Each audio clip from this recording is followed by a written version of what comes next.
बिस्मिल्लाहिर्रहमानिर्रहीम। सब तारीफ़ें खुदाए बुज़ुर्ग व बरतर के नाम जो तमाम जहानों का पालने वाला है। दुरूद लामहदूद आक़ाए दो जहां की ज़ात पर और आपकी आल पर। अस्सलाम वालेकुम वरहमतुल्लाह। अज़ीज़ान मन, सही बुखारी, सही मुस्लिम, जामे तिर्मिज़ी और सुनन नबी दाऊद में एक रिवायत है जिसका मफ़हूम है कि अल्लाह के नबी करीम सल्लल्लाहु अलैहि वसल्लम ने फरमाया कि क़यामत उस वक्त तक कायम नहीं होगी जब तक कि 30 झूठे दज्जाल ना निकले और उनमें से हर एक ये दावा करेगा कि मैं अल्लाह का नबी हूँ।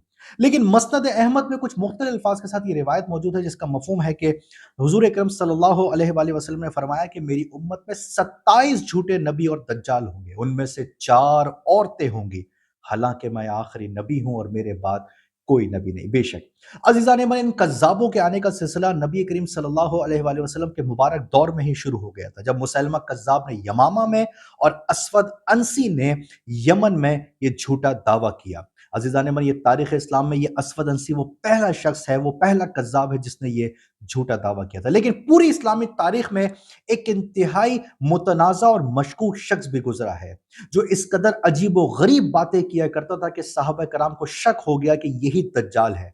और बाज़ मरतबा तो उसने इस कदर मशकूक दावे किए कि सहाबा कराम का शक यकीन में बदल गया कि यही दज्जाल है। रिवायतों में हज़रत उमर बिन ख़त्ताब रज़ियल्लाहु अन्हु के बारे में आता है कि वो तो सहाबा कराम में हल्फ़न ये कहा करते थे कि यही दज्जाल अकबर है। सही बुखारी में जाबिर बिन अब्दुल्लाह का कौल है कि आप कसम उठाकर कहते थे कि ये दज्जाल है। तो उनसे कहा गया कि आप अल्लाह की कसम उठाते हैं? तो उन्होंने कहा कि मैंने उमर रज़ियल्लाहु ताला अन्हु से सुना है कि वो इसकी नबी अलैहिस्सलाम के सामने कसम उठा रहे थे, लेकिन आपने इसका इनकार नहीं किया। अज़ीज़ान मन, ये शख्स साफ इब्न सय्याद था। जब इस मशकूक शख्स के दज्जाल होने की खबर पूरे मदीने में फैल गई और ये मामला हुजूर अलैहिस्सलाम तक पहुंचा, तो आपने इरादा फरमाया कि इसके हालात का जायजा लें ताकि इसके मामले की वजाहत हो सके। सही बुखारी में रिवायत है जिसका मफहूम है, इब्न उमर रज़ियल्लाहु अन्हु फरमाते हैं कि हम एक ग्रुप की सूरत में अल्लाह के नबी के साथ इसके पास पहुंचे। जब ये किले के करीब बच्चों के साथ खेल रहा था, ये अपनी बलूगत के करीब था। इसको हमारे आने की इत्तला न हुई तो नबी ने इसको हाथ से मारा और फिर इससे कहा कि क्या तू गवाही देता है कि मैं अल्लाह का रसूल हूं? तो इसने कहा कि मैं गवाही देता हूं कि आप उम्मियों के रसूल हैं।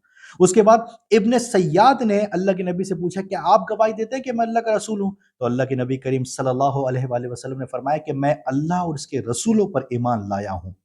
फिर उसके बाद आपने कहा कि तेरे पास गैब से क्या चीज आती है? तो उसने कहा कि मेरे पास एक झूठा और एक सच्चा आता है। तो उस पर नबी ने कहा कि तेरा मामला और मुश्तबह हो गया, मैंने तेरे लिए दिल में एक बात छुपाई है। बाज रिवायतों में आता है कि आपने सूरह दुखान की आयत नंबर 10 यौमा तातिस समाउ बिदुखान मुबीन छुपा ली और फिर उससे पूछा, क्या तू बता सकता है कि मैंने क्या छुपाया? तो उसने कहा कि धुआं। इस पर अल्लाह के नबी ने फरमाया कि जलील हो जा, तू अपनी हद से आगे नहीं बढ़ सकेगा। इसके बाद उमर रज़ियल्लाहु अन्हु ने कहा कि या रसूल अल्लाह, मुझे इजाजत है मैं इसकी गर्दन उतार दूं।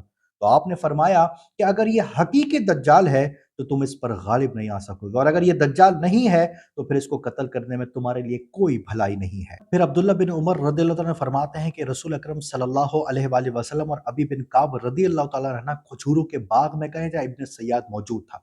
तो नबी करीम सल्लल्लाहु अलैहि वसल्लम ने देखा कि उसने एक चादर ओढ़ी हुई है और उसके होंठ हिल रहे हैं, लेकिन वो ना समझ आने वाली आवाज थी। जब उसकी माँ ने नबी करीम सल्लल्लाहु अलैहि वसल्लम को देखा तो उससे कहा कि ए साफ, ये मोहम्मद सल्लल्लाहु अलैहि वसल्लम है। तो वो कूद कर उठ पड़ा। तो नबी करीम सल्लल्लाहु अलैहि वसल्लम फरमाया कि अगर ये इसे छोड़ देती तो इसका मामला वाज़ेह हो जाता। अज़ीज़ान मन, अब सवाल ये है, क्या वाकई इब्न सय्याद ही दज्जाल अकबर है? तो इस पर सहाबा कराम में अक्सर का मानना था कि यही दज्जाल है। जैसा कि उमर बिन खत्ताब के बारे में आता है कि आप हल्फन ये कहा करते थे कि यही शख्स दज्जाल है। लेकिन इब्न उमर रज़ियल्लाहु ताला अन्हु के साथ एक इंतहाई अजीब और गरीब किस्सा पेश आया। आपने दज्जाल के बारे में वो हदीस सुनी होगी कि दज्जाल गुस्से की वजह से निकलेगा। सही मुस्लिम में एक रिवायत है जिसका मफहूम है कि अब्दुल्ला बिन उमर रदियल्लाहु ताला अन्हु की मदीने के किसी रास्ते में इब्न सय्याद से मुलाकात हुई, तो आपने उससे ऐसी बात कही जिससे वो गुस्से में आ गया, उसकी रगें तक फूल गई, यहाँ तक कि गली में लोगों की भीड़ जमा हो गई। जब इब्न उमर रदियल्लाहु ताला अन्हु हज़रत हफ्सा रदियल्लाहु अन्हा के घर गए तो इस मामले की खबर आप तक पहुंच चुकी थी। तो आपने अब्दुल्ला बिन उमर से फरमाया कि अल्लाह तुझ पर रहम करे, क्या तुझे इस बात का इल्म नहीं कि अल्लाह के नबी सल्लल्लाहु अलैहि वसल्लम ने फरमाया था कि दज्जाल गुस्से की बिना पर निकलेगा जो उसे गुस्सा दिलाएगा। अजीज़ान मन, ये शख्स मुतनाज़ा इसलिए भी रहा है कि ये अपना दिफा भी किया करता था लेकिन मशकूक बातें करना भी नहीं छोड़ता था। जब ये बड़ा हुआ तो इसने अपना भरपूर दिफा किया और दज्जाल होने से इनकार भी किया। हजरत अबू सईद खुदरी रज़ियल्लाहु अन्हु फरमाते हैं कि हम हज या उम्रे के लिए निकले तो हमारे साथ इब्न सय्याद भी था। ہم نے ایک جگہ پر پڑاؤ ڈالا تو سب لوگ بکھر گئے، بس میں اور وہ ایک ساتھ رہ گئے، اور مجھے جو باتیں اس کے بارے میں ہوتی تھی اس کے بنا پر وحشت ہونے لگی۔ ابو سعید کہتے ہیں کہ اس نے اپنا سامان میرے سامان کے ساتھ رکھ دیا، تو میں نے اس سے کہا کہ گرمی بہت تیز ہے، تم اسے درخت کے نیچے رکھ دیتے، تو اس نے ویسا ہی کیا۔ پھر آپ فرماتے ہیں کہ ہمارے سامنے ایک بکری لائی گئی اور دودھ کا بڑا پیالہ لایا گیا، تو ابو سعید کہتے ہیں کہ اس نے مجھ سے کہا کہ اے ابو سعید پیو۔ میں نے کہا کہ گرمی بہت تیز ہے اور دودھ گرم۔ پھر آپ فرماتے ہیں کہ میں تو اس کے ہاتھ سے بس لے کر پینا ناپسند کرتا تھا، تو اس نے کہا کہ اے ابو سعید، جو باتیں لوگ میرے بارے میں کرتے ہیں اس کے بنا پر میرا دل چاہتا ہے کہ میں درخت سے رسی باندھوں اور خود کو پھانسی لگا لوں۔ اے ابو سعید، کون ہے وہ جس پر رسول اللہ صلی اللہ علیہ وسلم کی حدیث سے پوشیدہ ہے؟ اے انصار کی جماعت، کیا تم پر پوشیدہ ہے؟ کیا رسول اللہ صلی اللہ علیہ وسلم کی حدیث تم نہیں جانتے؟ کیا آپ صلی اللہ علیہ وآلہ وسلم نے نہیں فرمایا کہ دجال کافر ہوگا جبکہ میں مسلمان ہوں؟ کیا آپ نے نہیں فرمایا کہ اس کی کوئی اولاد نہیں ہوگی جبکہ میں اپنا بیٹا مدینہ چھوڑ کر آ رہا ہوں؟